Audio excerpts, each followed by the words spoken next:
So সবাইকে good morning and welcome back to our channel. তো my name is Himanshu Mallick. তো আজকে আমি আলোচনা করব তোমাদের ডব্লিউবিজি সংক্রান্ত কিছু কিছু আপডেট। তো দেখো তোমাদের আপডেট আছে কী কী থাকবে। তো ফার্স্ট অফ থাকবে তোমাদের এক্সাম ডেট, আমি আবারও রিপিট করে দেবো। তার সাথে সাথে তোমাদের হচ্ছে রেজাল্টের ডেট, টাইম এবং তোমাদের কাউন্সেলিংয়ের ডেট। তো সব কিছু বিস্তারিত এই ভিডিওটা পেয়ে যাবে। তো চলো ভিডিওটা দেরি না করে শুরু করা যাক। তো দেখো তোমাদের এর পরের মাস অর্থাৎ এটা মার্চ মাস, এপ্রিলের 27 তারিখ হচ্ছে এক্সাম কন্ডাক্ট হচ্ছে। তো এক্সাম তোমাদের হচ্ছে ফিজিক্স, কেমিস্ট্রি, ম্যাথের ওপরে থাকবে এবং তোমাদের হচ্ছে সানডে অর্থাৎ রবিবারে তোমাদের এক্সামটা হচ্ছে। তো তার আগে বলবো তো সবাইকে পরীক্ষার জন্য বেস্ট অফ লাক থাকলো। তো এবার আমরা চলে আসবো যে রেজাল্ট। তো রেজাল্ট কবে আউট হতে পারে। তো দেখো রেজাল্টের যে ডেটটা জুন মাস অথবা মে মাস, অর্থাৎ তোমাদের জুন মাসের দিকে বেসিক্যালি বলা যেতে পারে তোমাদের হচ্ছে রেজাল্ট আউট হতে পারে। তো জুন মাসের তো আমার হলো, তো এটা কোন জুন মাসে কীরকম টাইমে আসবে রেজাল্টটা। তো তোমাদের হচ্ছে জুন মাসের মিডিল অফ জুন এই টাইমটাতে তোমাদের হচ্ছে রেজাল্ট আউট হবে। তো দেখো তোমাদের কটার দিকে আউট হতে হয় এগুলো দেখা যাচ্ছে অনেক সময় হয় সকালবেলা, অর্থাৎ সকালবেলা বলতে 12টার পরে অলরেডি আপলোড করা হয় এবং হচ্ছে এগুলো বিভিন্ন ঘোষণার মাধ্যমে, যেমন তোমরা 11-12 যেমন ঘোষণা হয় রেজাল্ট এই সময় আপলোড মানে ঘোষণা করা হবে, এরকম প্রসেসেই আপলোড করা হয় বা ঘোষণা করা হয়। তো তোমাদের মোটামুটি ধরে নাও 3:30 অর্থাৎ 3:30 নাগাদ তোমাদের হচ্ছে রেজাল্ট আউট হতে পারে। এটা গেল রেজাল্টের বিষয়। তো রেজাল্ট বেরিয়ে গেলে আমাদের কী হবে, রেজাল্ট বেরিয়ে গেল, এবার আমার কী হবে যে রেজাল্টের পরের ধাপ কী হলো যে আমার এই রেজাল্টের বেসে আমাকে চয়েস করতে হবে কি কলেজ, আমি এই রেজাল্টের বেসে কোন কোন কলেজ পেতে পারি। তো এই রেজাল্টের বেসে কোন কোন কলেজ পেতে হবে সেটা আমাকে দেখতে হবে। তো সেটার জন্য তুমি বিভিন্ন ভিডিও বা আমার চ্যানেলে প্রচুর ভিডিও পেয়ে যাবে, সেগুলো সেই সময় আমি আপলোড পরপর করে যাব, পরপর ধাপ স্টেপে স্টেপে আমি সব কিছু আপলোড করে দেবো। তো তোমরা সেই সময় কী করতে পারো, পরপর দেখলে তোমরা সব কিছু ডকুমেন্টস সহ কাউন্সেলিং সব কিছু অ্যাডমিশন প্রসেস তোমরা ভালো করে কমপ্লিট করতে পারবে। তো এটা গেল তোমাদের রেজাল্টের ডেট। এবার আমাদের কোশ্চেন থাকবে যে দাদা ঠিক আছে, এবার আমাদের কাউন্সেলিং কবে থেকে হবে সেটা একটু বলে দাও। তো কাউন্সেলিংয়ের ডেটটা দেখো তোমাদের মোটামুটি এপ্রিলে পরীক্ষা হলো, জুন মাসে রেজাল্ট দিল এবং পরের মাসে অর্থাৎ জুলাই, অর্থাৎ তাহলে জুলাই মাসের কোন কোন তারিখে, তো জুলাই মাসের দেখো 20 জুলাই অর্থাৎ এই টাইমে তোমাদের হচ্ছে মোটামুটি কাউন্সেলিংয়ের ডেট দিয়ে দিতে পারে। তো কাউন্সেলিংয়ে কী করতে হয়, কাউন্সেলিংয়ে তোমাকে ফিজিক্যাল ভেরিফিকেশান করতে হয়। সেই কাউন্সেলিংয়ে কী কী হয়, first round, second round, third round, এই 3টে প্রসেস হয় এবং থার্ড রাউন্ডে যেটা হচ্ছে মপ আপ রাউন্ড নামে পরিচিত।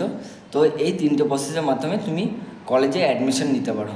তো তার জন্য কী দরকার হয়, তোমার রেজাল্ট দরকার হবে, তার সাথে সাথে তোমাদের হচ্ছে বিভিন্ন মার্কশিট, তারপরে হচ্ছে ডকুমেন্টস সব কিছু তোমাদের ওখানে নিয়ে যেতে হয় এবং তোমাকে নিজস্বভাবে ফিজিক্যালি ওই কলেজে গিয়ে ভেরিফিকেশানটা করাতে হয়।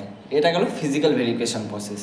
তো ফিজিক্যাল ভেরিফিকেশান আমাদের কমপ্লিট হলো, এবার হচ্ছে আমরা কলেজ চুজ করলাম, সেখানে গিয়ে ফিজিক্যাল ভেরিফিকেশান হলো, তারপরে আমাদের কলেজ ভালো লাগলে আমরা কলেজে অ্যাডমিশন নিলাম।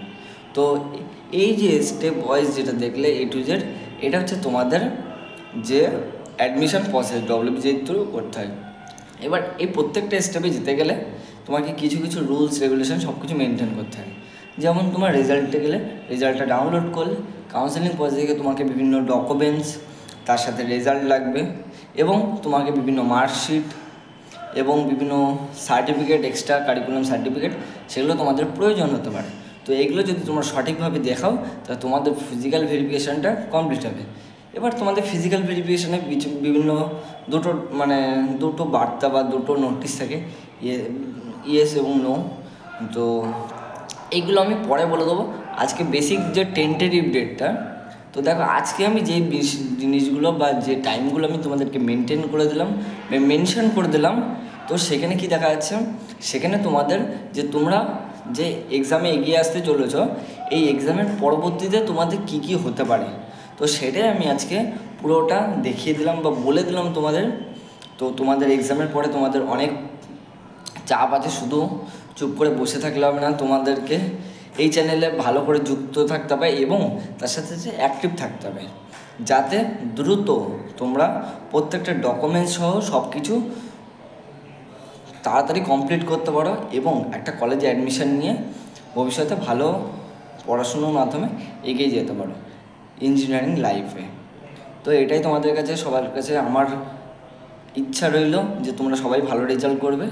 তো তার জন্য বলবো তোমরা এখন এই টাইমটাতে সুস্থ থাকো, ভালো থাকো এবং তার সাথে সাথে ডব্লিউবিসিএর প্রিপারেশানটা খুব ভালো করে নাও, যাতে তোমাদের মনে হয় না আমি এক্সামে যেতে গিয়ে এই চ্যাপ্টার আমি পড়ে যাইনি। তো তোমাদের জন্য মাইন্ডসেটে এরকম কিছু যেন না থাকে। অবশ্য যারা চ্যানেল যুক্ত আছে তাদের তো থাকা উচিত নয় আমি বলে মনে করি, এবং তার সাথে সাথে যারা নতুন যুক্ত হচ্ছে তারা আগে সাবস্ক্রাইবটা করে নাও, তাহলে নোটিফিকেশানটা দ্রুতই তোমাদের কাছে পৌঁছে যাবে। এবং তাদের কাছেও আমার যে আশাটা সেটা হচ্ছে তারাও ভালোভাবে এগিয়ে যাক, একটা ভালো কলেজ পাক। মুদ্রা কথা যেটা আমি বলবো সেটা হচ্ছে তারা যাতে একটা বছর গ্যাপ না দেয়, অর্থাৎ এই যে ড্রপ আর কথাটা না, ড্রপ না দিয়ে সরাসরি রানিং কলেজে ভর্তি হওয়াটাই আমি বেটার মনে করি। তাহলে কী হবে, তোমাদের এক বছর যখন ড্রপ হবে তোমাদের নিজেদেরই মাইন্ড সেট আপটা নষ্ট হয়ে যাবে। তুমি যতই পড়াশোনা করো সেই পড়াশোনাতে তোমাকে ডিস্ট্র্যাক্ট হতে হবে বারবার।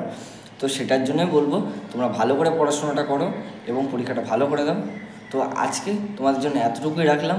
তো দেখা হচ্ছে নেক্সট আবার নতুন ভিডিও নিয়ে। তো ততক্ষণ তোমরা চ্যানেলে যুক্ত থাকো এবং ভিডিওটা তো বেশি করে লাইক শেয়ার করে দাও, বন্ধুদের কাছে শেয়ার করে দাও, যাতে বন্ধুরা দ্রুতই তোমার নোটিফিকেশানটা পেয়ে যায়। তো আজকের মতো টাটা, দেখা হচ্ছে নেক্সট আবার নতুন ভিডিও নিয়ে।